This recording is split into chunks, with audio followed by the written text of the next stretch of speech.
I am seeing if I can do this. It says, a rotated device, rotate device. I thought it was going to let me do it landscape mode, but I guess it's not going to do landscape mode. So here we are back again. You probably just got 3 short minutes of starting to talk about being overwhelmed, but didn't get there because my doors showed up. I will show you my doors. As I was bragging about my beautiful, beautiful stairs. I love these stairs. So anyways, my husband just made these stairs. But I think the part I love about them most is you can sit on them.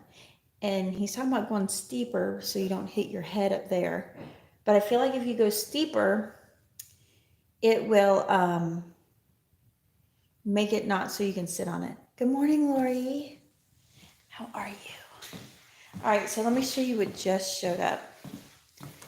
It's a hot mess out here, but I will show it to you because this is the reality. I haven't been sharing as much. It's just overwhelming building a house, and it's overwhelming living in a little house. But doors, see that? More inside doors, more. I'll give you a little preview of what my porch will look like. You can see the baby goats. Oh, I love seeing the baby goats. Hey, bandana, grandma. A tree, the creek. It is kind of raining today. Serenity Hill Farmstead. Hey, girl. Charlene made it. So here's my baseboards, and see, it's a hot mess up here of craziness. I cannot wait when the screen comes up because, like, we are in oak pollen season. Do you see all the oak leaves there? It's just crazy. But I'm supposed to paint baseboards today, and you can't see it. Just haze rain coming in. And so I don't think that's going to happen today. It should happen. He's like, well, go to the old house, the one that flooded. But there's furniture piled up in there. So I'm not going there. I don't know how I'm going to handle painting. I'm going to probably have to clean this. And I don't like cleaning my husband's stuff. I actually don't like touching anything my husband works on because my husband has his own method. And it's not my method. So let's get set back up. Now that I showed off my... Oh, I don't think I Instagrammed it. I have to show you something amazing. It's amazing to me. Amazing. My adult life, my entire adult life, 42 on Sunday, I've never had one of these. Never.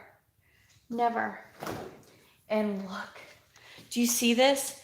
It makes ice. I have an ice maker. Oh my goodness.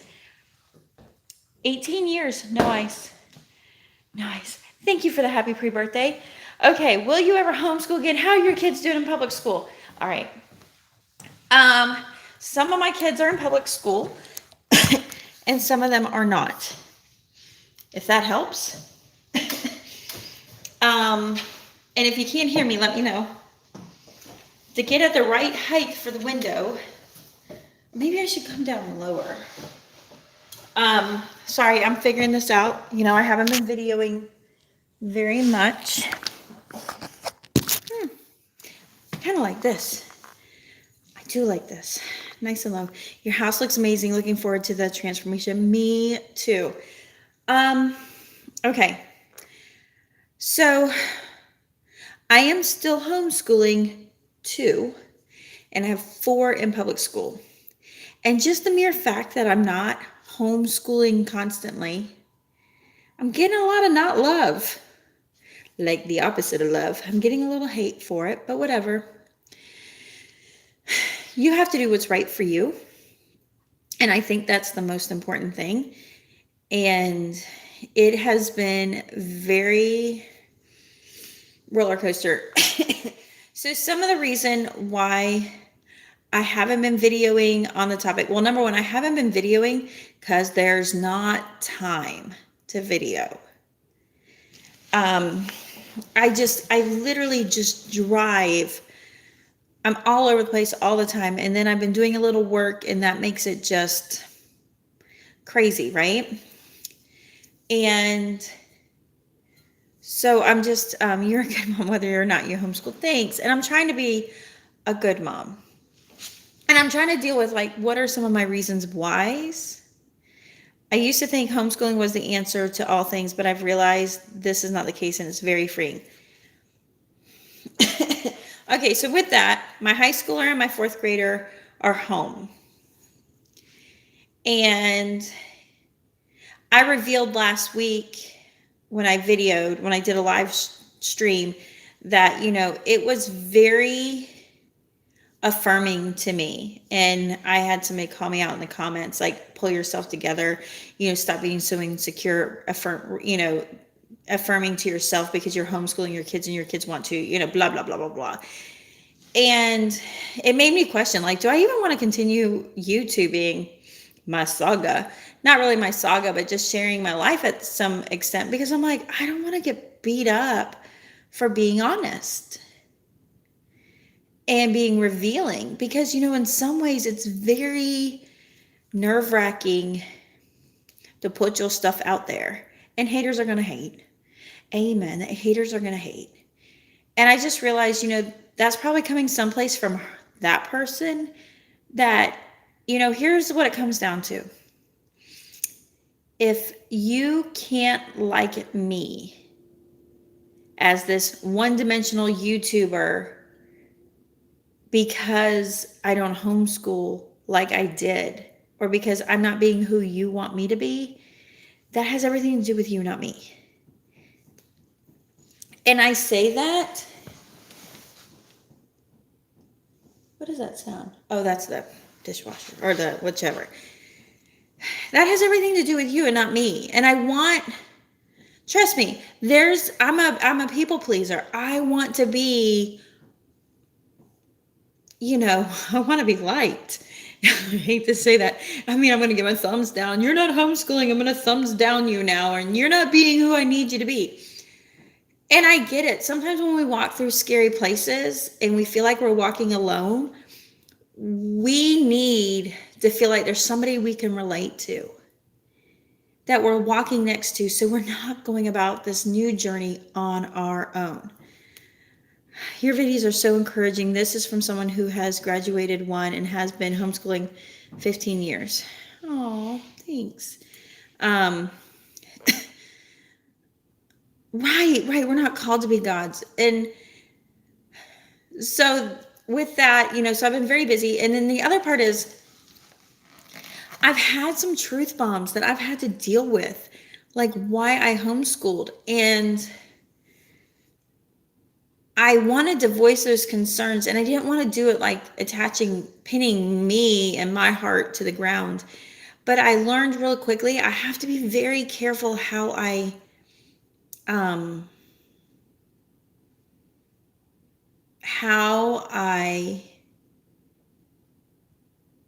discuss it.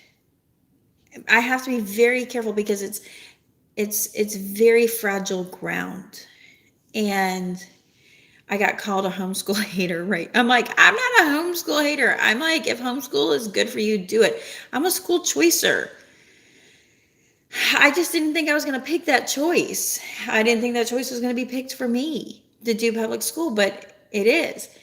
And, some of the things I've had to deal with, and this is not what I intended this live stream to be, and I'll have to be another day, but I was doing a lot of fear-based parenting, and I'm working on that. I have to say, I feel very blessed. I have a very good friend. I think she's YouTubing. She's on Instagram. You have to go find her. It's Southern Meets Mennonite. So go look for her there. I have some of my best discussions with her. I have learned that people hate other people's freedoms and independence. If you choose freely, yeah. So I've been talking with her, and actually her and I've been discussing the possibilities of doing a podcast, but it could be a once a month podcast. It causes them to be insecure about the choices. I agree with you, Tracy. That's exactly. And I see that, and it's like, So I call up my friend. When you said fear was your why, that is exactly what I had realized too.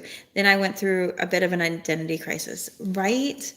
I was fearful, and I would, I love my parents very dearly. But the conditions around my childhood, I would never want to duplicate.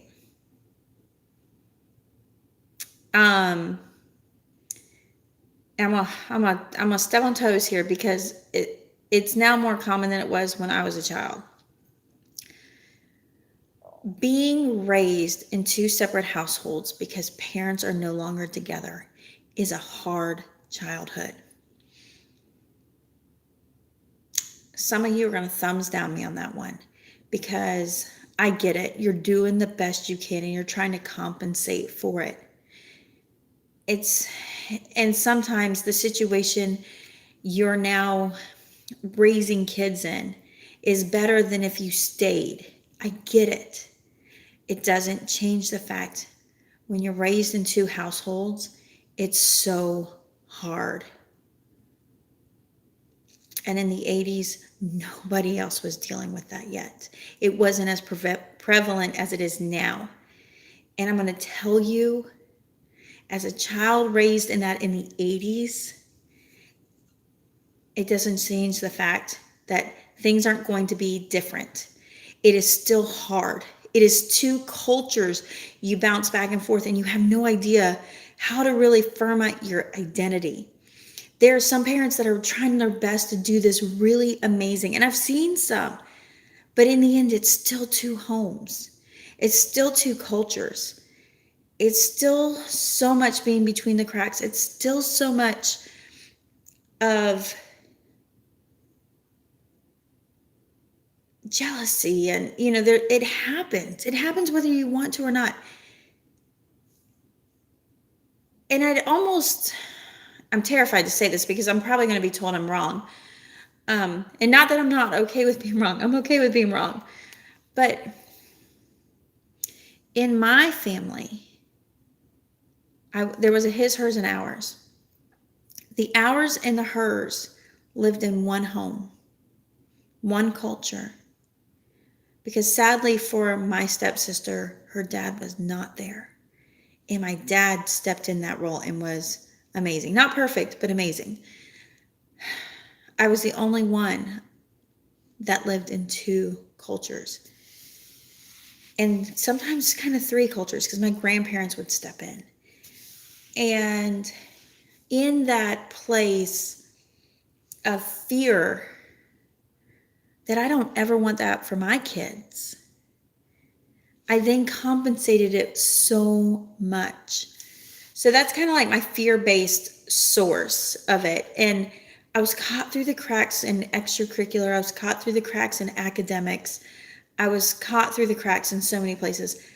Real freedom didn't come for me until I went to college. Even that was that's like when, it always gets worse before it gets better. And it did get worse for me because then I'm like dealing with emotions that I didn't deal with before. And I'm still processing this stuff. I'm 42 years old. I'm 42 on Sunday. I can count as 42, right? I'm 42 years old and I'm still processing this stuff. And I wasn't beaten. I wasn't, horrible things didn't happen to me, but I'm still processing growing up in two cultures. And I don't know. So some of the stuff that I'm like, my life would be easier. Oh, happy birthday. My life would be easier if I could, instead, I love my parents. I don't want to blame my parents. I think they thought they were doing the best that they could do. And I agree. I don't know who they are would have done it differently better. I don't know. But I feel like one of the things I've been processing is,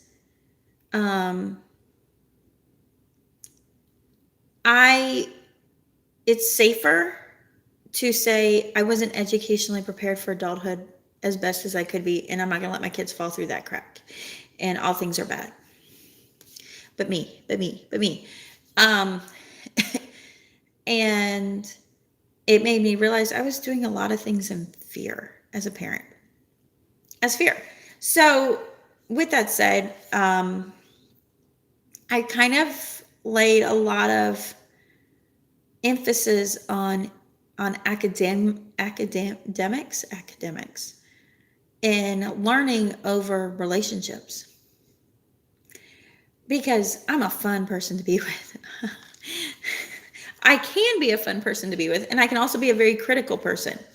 And I don't like to be a critical person, but if it comes out, it comes out. I'm critical. Probably makes me a great engineer because I am critical, and being an engineer requires you to be critical of things. So I hope nobody else is coming. I just seen a reflection, but I didn't hear anybody, so hopefully all is well.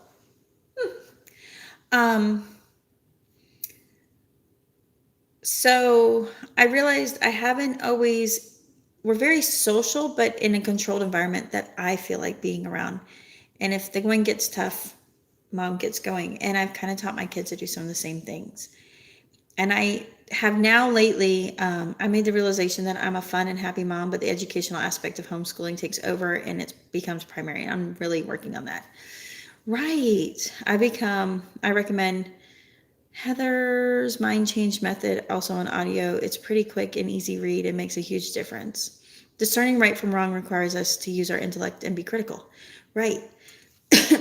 And so, anyway, divorces are the hardest on the kids. Whew.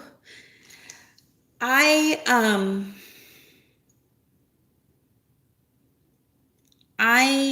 am not capable of doing it all.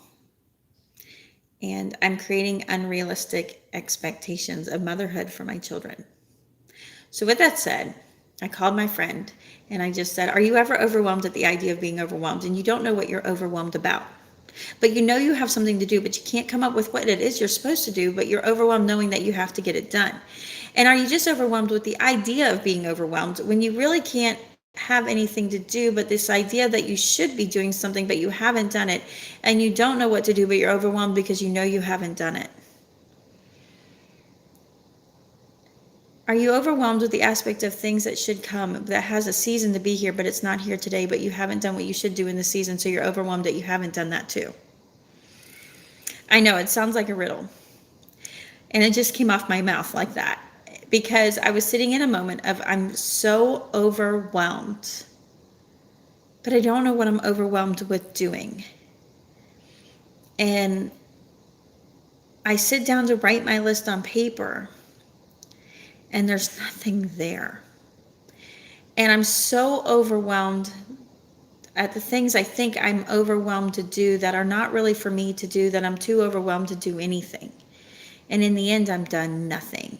And I will look at my day as though I've done nothing because I'm so overwhelmed at doing nothing, at the prospect that I should be doing something, and I'm overwhelmed. And she said, yes, I'm overwhelmed, and I'm not even sure why I'm overwhelmed. And it's been hard because we create a mindset culture in YouTube and Facebook, and being overwhelmed has a paralyzing effect. Yes, so paralyzing. And I sit down with my list and I'm like, what is it I'm really supposed to do? And when I make my list, the things I really need to do today is only one thing. Some of that I can't do till tomorrow. Some of that I can't even do until next month. Some of that I can't even do until my husband's retired. And I think there's a mom culture, and there's definitely a come home culture that I'm going to be productive. Sometimes I have to ask myself, what must I do today to glorify God and be a blessing to my family? Yes. I remember when I first came home from engineering, I would try to figure out, and I'd have this running list, and they're not really being overwhelmed with what I want to do. I would overwhelm myself with what I want to do, not what I have to do. And sometimes I'd be so overwhelmed with the idea of what I want to do that I don't even get done what I have to do because I'm so overwhelmed with what I might, should, could, would, want to do. Not what I have to do. Overwhelmed with the ideas of hobbies. You know why I don't scrapbook? It overwhelms me. Because I don't just say, let me scrapbook this beautiful moment. I'm like, I need to scrapbook the entire year. And now that the year's done, I'm going to go back to day one and I'm going to scrapbook day one. And I'm like, why? Why make it miserable? Trish, that sounds 100% like what we call an ADHD makeover. I hope I didn't delete something. No. Crud. I didn't mean to delete that. Um, unhide user. I'm so sorry. Oh no, it's so good. She says, Trish, this is Serenity Hill, and hopefully I fixed it. Fix yourself if you can. Or my other toolbox is fix it. Oh no. Like what we call an ADHD takeover, when there's overwhelm and too much happening to ADHD that takes over. How do I make no. I can't see things. It's a hard balance. Any and all focus is gone. It's a hard balance. Megan, can you fix Serenity Hill? I can't figure it out why I'm being live. I'm an overwhelmed procrastinator. Me too. We are so ingrained with the performance-based mindset that's where so many find their worth. And it's so true. Trish, you're in the middle of that time in life when you're too young to do nothing, but too not old enough to do what you do you think you should, right? Sometimes in the midst of being overwhelmed with the day-to-day is the time to turn to our Lord and have a conversation. Prayer is an amazing place. Amen. Serenity, I don't know what I did. I hope I can fix it later because that was like phenomenal. So I remember when I first came home and these ideas would come in my mind about what I would do. Oh, and I haven't scrapbooked because I want to do it chronologically and it overwhelms me. And I almost need the old school where you pull back and you just stick the pictures in. I don't think I can fix it. I'm so sorry. Is she still a moderator? She should still be a moderator. Add moderator. I made her back to a moderator. That's all I can do. Whew, good. You're there. I don't know what I did. This is why I have moderators, because I'm just trying to read things. And so I remember waking up one morning. I only had 2 children at home. Life was easy. They were under 2. I mean, I shouldn't have big grand plans, but I did. And I would literally lay in bed paralyzed of 15 things I needed to do. And one day I prayed and I was like, Lord, just tell me the most important thing you want me to get done today. And I'll do that. And I'll only focus my mind on that. And, there's a thing about like, let tomorrow worry about tomorrow. Don't worry about today that you can't change. And I'm like, I'm not a worrier, but I get overwhelmed with what I feel like I should have to do. I don't know how to solve this problem. I'm just conversating the problem and having that discussion of the problem. I don't know how to fix it. I wish I did. I'd probably make $1 million and sell every self-help book about being how to not be overwhelmed. So let's come up with a list. How to not be overwhelmed. Kind of a brief serenity prayer. Yes. When my thyroid is off, I get paralyzed and can't make decisions and I'm depressed. When my levels get regulated, it's like night and day. That's me. What are things you think that would help not be overwhelmed? Number 1, in my mind, I love Instagram.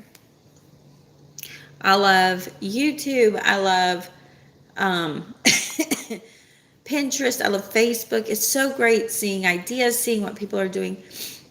But inevitably, it's going into my culture, whether I intend to or not, like seasonings. And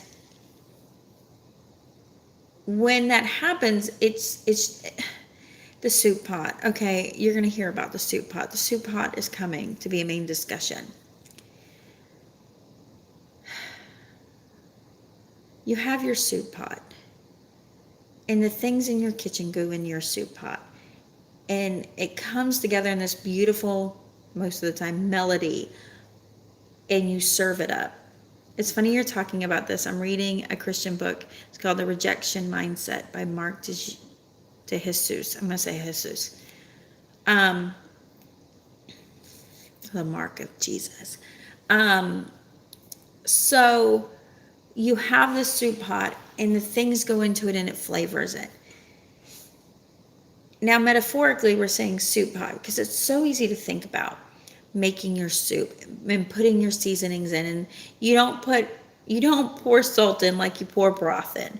You don't add, say, thyme or basil like you add carrots. Everything is, but it's things that distinctly change the taste of your soup, even with a small amount, can be so much.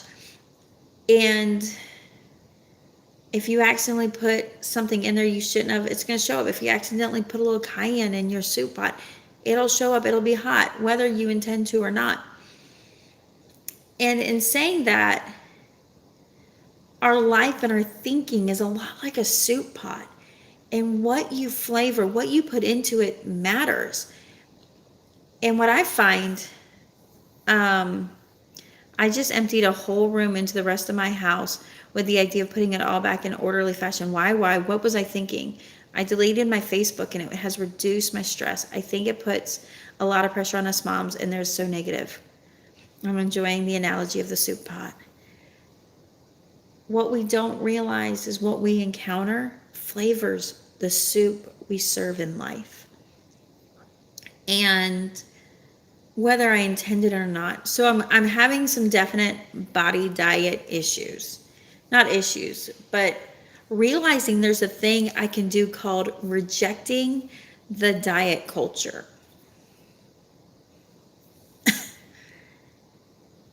And being curious and finding the body that suits Trish for life in motherhood and gardening, and the body that comes from that.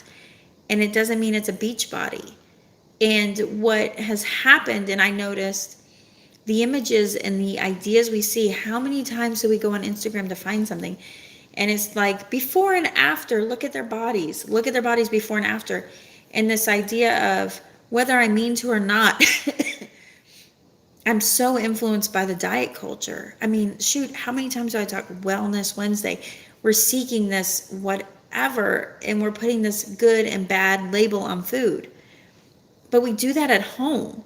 We do that with the Instagram pictures of somebody's perfect closet or their room that you want to empty out to make it because we've applied this seasoning, whether we wanted to or not. And maybe it's not seasoning, it's contamination. We contaminate our soup pot with the wrong flavor because what we didn't realize was we used the spoon, for somebody who's gluten-free. I have to be really careful which Christian women's books and such I read and listen to. The feeling is that I'm not good enough as a Christian woman or as a homeschool mom or as a stay-at-home mom or as a working mom. Whatever you are, we will go and we will unknowingly taint our soup pot with an idea of a perfection, and it piles the overwhelming feeling on it. So as I'm having this discussion about dealing with overwhelming, an interesting conversation came up. Am I creating an idea of what a mom should be for my children that is so overwhelming, my children will never want to attempt to try it? Will I create, and I have different people on this, have different discussions. I am a pro-child, have children. If God has intended you to have children, have children. I completely understand there's people who do not agree that the world is in a great place. And I have friends who are terrified of having children because of the condition of the world. My thinking on that is what will come will come. It is destined to come because God has called it to be, and we cannot change that. Number two, it takes people to change the world. And if you're not having those people, then they can't change the world. That is my personal belief. So I'm very pro children. And if God just makes it that you don't have children, then you don't have children. And I understand that. So I'm not calling that out. See, I'm losing people. They're like, phew, Trish has gone off the deep end. We're not there. But if I'm as a mom trying to be over the top, in the end, will my children say, I can never do that? Will my tell me there's nobody else coming? I better have no more deliveries. Will my sons have this concept that their wife needs to be the equivalent of their mother? And that's who, oh, it's my kids going back and forth on the golf cart. That their wives need to keep up with what their mothers did. Their mother, was homeschooling 6 kids and 700 square feet, and she was, walking and dieting, and she served this homemade cooked meals. Okay, that right there is over the top, and that's not even that's not at the end of what I do. Like, that's enough. And yet, but I do more. And the conversation came with my friend. Am I setting an unrealistic expectation? And yet I'm hard on myself because I feel like I haven't done enough. Why do I feel that? Because my soup pot's been contaminated with these other perfect moms. But we're only seeing a small fraction, and everybody's like, I don't know how you do it all. And I get told all the time, I don't know how you do it all, and you do all these things, and I can never do that. And I'm like, well, I don't do laundry. You ought to see it's piled up on my couch. It literally is piled up on my couch, on my coffee table, on the other couch. I don't do laundry. Have you seen the dishes in my sink? This is not Martha Stewart clean. And this is all I got.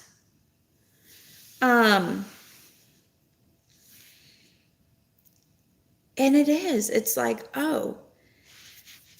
And I don't clean my house regularly. It looks well lived in. It looks well lived in, and we eat all the time. So it's kind of got me thinking of, and what's crazier is my husband. I love my husband. 18 years. Oh, girl, I'll see you later. Come back and finish. 18 years, love him. Want to bury him some days. But I love him. He's all mine. Every bit. And I'm all his, every bit. But the more I do, the more he wants from me. And I'm like, we had this talk. That go find me somebody who does as much as I do. And then go show me somebody who does more. Go show me somebody who's done more. Because I'll need to go take notes. Because I'm at my end. This is what I can do. And he's like, I don't know anybody who does as much as you do. I go, but yet that's not enough for you? Really what it is he's like, do different things. Do these priorities, not those others. Don't prioritize those others. So that's just from the trenches of dealing with being overwhelmed, at the idea of being overwhelmed. And you're so overwhelmed you can't get anything done. I don't know what direction, I'm going to say this now, and this is where, I don't know what direction my YouTube will be. My YouTube has always been encouragement from the trenches. Full-time homemaker, 43 years, and still struggle with all this. Yeah, to do. I actually regret pulling my kids out of school. And that's something we weren't expecting to hear. The 2 I pulled out, I regret pulling out. The younger one, 4th grade, I should have moved her to a school that wasn't overpopulated. And I didn't even think that was an option. The older one in high school needs to learn to deal with things when it's not exactly her way. She needs to learn to deal with things that aren't in her perfect conditions. Needs to learn how to maneuver and deal with people. I was just making sure she was being educated. Unfortunately. But honestly, I feel like she's a freshman. I don't know if something will change, but I feel like that ship has sailed and I can't put her back in. You know, high school has those credits that are required, and if you do it through the school system, you have to do it a certain way. So it doesn't, I don't know. I mean, I could, but there's so much makeup work. I don't think it's worth the stress and aggravation for her. The ship sailed. It is what it is. I will continue homeschooling her for the next 3 years. Next year, the plan is she will take a couple of classes at the high school because she has to learn to maneuver some of that stuff in the people. I need her to be prepared to maneuver those things in life. She's not being bullied. She's not endangered for her life. She knows who she is. She is taking the SAT next month. And with that, hopefully I can place her in some college classes. And so she will do some classes at the school, some classes at the college, and some classes at home is the plan. My younger one next year, she will go to elementary school as a 5th grader. And I think from this point on, the rest of my children will be public schooled until God says otherwise for me. So I'm not opposed to it, but I will tell you, I am tired. I am tired. I did not pace myself well. I know some women that are doing wonderfully. Okay, boomer. I don't know what that means. Hopefully you're not being mean. I have paced myself. I didn't pace myself well. Trish, you and your husband do not have to justify your choices to anyone but God. That's right. But I'm going to share with you. I haven't paced myself. I am tired and overwhelmed. And I would like to pace myself as I get older and be able to still run the good race. Not collapse and die, halfway up the hill. I want to get over the hill and under the hill and through the woods and, off to grandmother's house we go. And so I just realized like those doors are shut, even as I'm dealing with just 2 at home. And I thought that would be so easy, not overwhelming. I thank you, Green Gables. I realized the door was shut and I ran to go open. It made me feel so good to open the doors back up and say, well, you stay home and homeschool. It made me feel good, but then I realized it's not really my ship to do. And now I'm dealing with those consequences. I love Andrea Mills. Her passing shook my homeschool mama world. It made me really rethink and evaluate. She was amazing. She is. She was. I think I'm having to learn to get used to hearing the refrigerator. And I agree. I think there's seasons. And I have 15 more years of parenting, with children under my charge. You're never done being a parent. So I was thinking about Andrea. I was thinking about Tom. I think Tom is doing an amazing job keeping the YouTube channel alive. And I feel bad that he feels judged and ridiculed for not being Andrea. And I know she's got to be so proud of him for keeping it together. I'm going to totally cry at this aspect. I miss her immensely.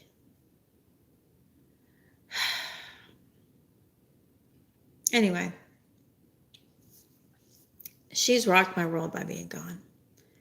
I put my kids in high school a year behind. They should have been in 10th, but I put them in 9th. They did fine. The extra year didn't hurt. Well, and that's the other part too I was thinking about is Maybe I should ask my daughter that. I bet she would love to be in school an extra year. You know what I mean? I should ask her that. How did Rebecca for your kindergarten? Would that be an option for your other kiddos at all? My kids don't want to be home. Huh? They don't want to be here at all.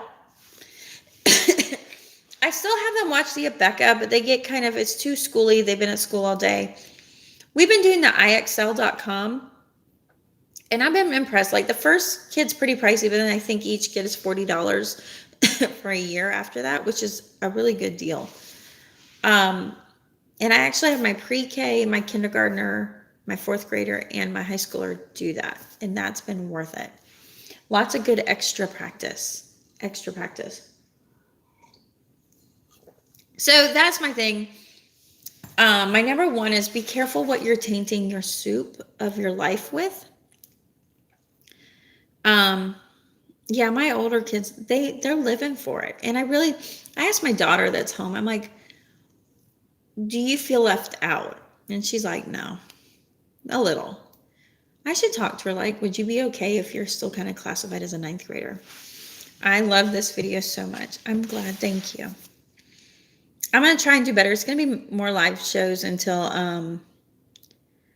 life settles down. It's just an easier way. I don't know. I mean, the purpose of my channel is trenches, encouragement from the trenches, and I will always be there on that. But the season or the series of in-depth homeschool getting it done, probably not anymore. It probably would be a lot about learning to live without being overwhelmed as I figure it out myself. It's so funny. So my daughter has 19 goats. I love lives. It's fun break for me throughout the day to see Trish has come on. Oh, thanks. My daughter has 19 goats now. It's a lot of goats. And I was talking to her, I'm like, what are we doing? What's the purpose that we're running them through? Maybe we need to cull some of our goats and sell them off. And let's move down to a manageable thing. So I told my husband, I'm like, okay, I think I got her to commit to having from 20 goats down to 5, because that would be more reasonable. Oh, it's changed. Girl, let me tell you, it's such a blessing. We need to call each other after this. I came to the point that my house is messy and I'm exhausted, but my kids are happy and they're fed. And then, there you go. I call my husband. I'm like, okay, we're going to lighten our goat load. And he goes, no, you're not. It's now we have enough goats. We can get, ag exempt and we can do this. Nope. More goats. And I'm like, more goats? Really? So he's like, more goats. I'm like, okay, more goats it is. So there went that idea of not being overwhelmed. Oh my goodness. So it's a fun break to see you live. I feel a little guilty now though. Yes, it's definitely time to go. I got to go deal with my kids and I got to go cancel some stuff and keep a marginal to-do list and not get overwhelmed with everything that could be done or should be done or would be done, and just do what needs to be done is a good spot. It's Friday, so I'm going to hit my favorite little taco stand because they do outdoor tacos. They do street tacos on Friday, Saturday, and Sunday. And they're used to their little gringo coming in and being all white up in the place. I'm like the only white person in there every time I go. It's so rare. Oh, hey, Trish. And it's so much fun in there. It reminds me of being a kid. So my dad was a route salesman. My dad was a candy man.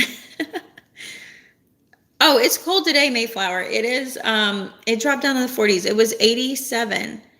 And I'm the gringa in his family. Oh my goodness, that's so funny. I love being the gringa. So anyways, my dad was a route salesman. He sold candy, and a lot of the stores that would let him in to put his product in were in the very low income minority neighborhoods. So I don't know. I love those kind of convenience stores. So they're not really they're a convenience store, but they typically have a deli in them. And there's just such a different feel, and I mean, different things you get. There's one that had a butcher shop in, like a full out butcher shop in it. And so I love it. So when I go to the La Placita, it's called the La Placita de Mexicano. And when I go there, um, it reminds me of him so much. I don't know. It's probably most of the reason why I love it. And it's got like the little candies. It's just got stuff like Circle K can top, you know. And I love those places so much. So we go there, and then on Friday, Saturday, and Sunday, and the patio, it's all screened off, but they make street tacos to order. And you know, I show up there with like an astronomical order, and they finally figured out like, oh, you got the kids. I'm like, yes, I got all the kids. So you have to be careful what you order. So I typically order pastor. Pastor is like the seasoned chopped pork. I've ordered carnitas one time, thinking I was ordering asadas. So asadas is steak, like chopped steak, asada. And carnitas is almost like a pulled pork.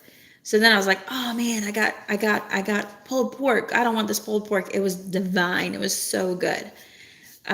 See, thank you, Green Gables. Asadas they're the bomb.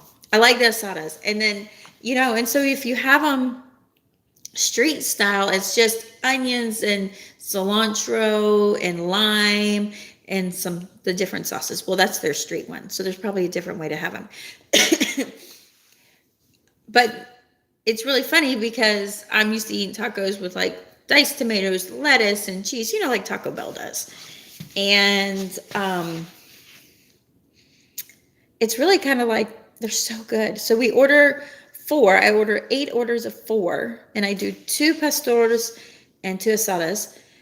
And the thing is they're small, but they come with an extra tortilla. So when you get 4, you really get 8. I hear lengua is good, but I can't bring myself to try it. There's a whole list of things. And so one day, I asked a sweet teenager, she speaks English and Spanish. I said, what is this? What is this? That's heart. That's tongue. That's intestines. That's this. And I'm like, sticking to the asada and the carnitas and the pastor, nothing else, because I don't know what I'm getting. No organ meat for me today. But they're really good. So I go and I have these big stacks of trays of, I'll get like 4 asadas and 4 pastors. So 8. And they pretty much have 8. So I buy 64 tacos at a time. But only tongue. It's muscle. Okay. Yeah, tongue is a muscle. I'm just like, Well, it's even funny because even in our Walmart, because our community is probably 85% Hispanic. I think 85% would be a good number. 85% Hispanic. It's probably only 5% white. 10% black. Yeah. So, our grocery stores represent it well. Tripa is stomach lining. That is yummy. Are you sure? Because they even sell tripo in Walmart. Like our Walmart will have tripo. They will have tongue. They will have. You're saying it's yummy. Oh my goodness. I don't know if I'm going to order that today. I could take a walk on the wild side when prepared correctly. I'm just going to save it for that opportunity that I know is prepared correctly. There's even one time like they had like, it was kind of neat and yet a little bit awkward. They had like full barbacoa. I would eat barbacoa because I love Jaws. So it's good. Like they had a whole pork hog head, like done. There's no eyeballs left in it. In the grocery store, it's all white, washed out and stuff. It was amazing. And that's the thing too. My kids go to a school, they're the minority. They're the minority. They're not, it's kind of good. They're learning Spanish. Hopefully not all the cuss words. Tongue is really good. Tastes like pastrami. Stop. Now you're going to make me like try new things. I'm usually good at trying new things, but I like to have somebody with me when I do them. So I know I'm doing it right. I'm not doing it wrong. So I love you guys. I do have to get off here. This went a lot longer than I intended to. If you're ever come to Southern, I will treat you to some authentic Mexican food. Well, and that's the thing too, is like where I work, I am the only white person. But hang with me here. You peel it after cooking, and then it's tender. Okay. Till next time. I have no idea what my posting schedule will be. It'll be kind of as you come and as you go, as we do. Thank you so much for sharing and visiting with us. Thanks. I will see you hopefully next week. I'll be older. It'll be how it is. I love you all very much. Thanks for taking this path with me and traveling it with me, because I don't have it figured out. But I'll tell you, we're going to get there none the best and wiser. You're so sweet. I'll talk to you later. Bye.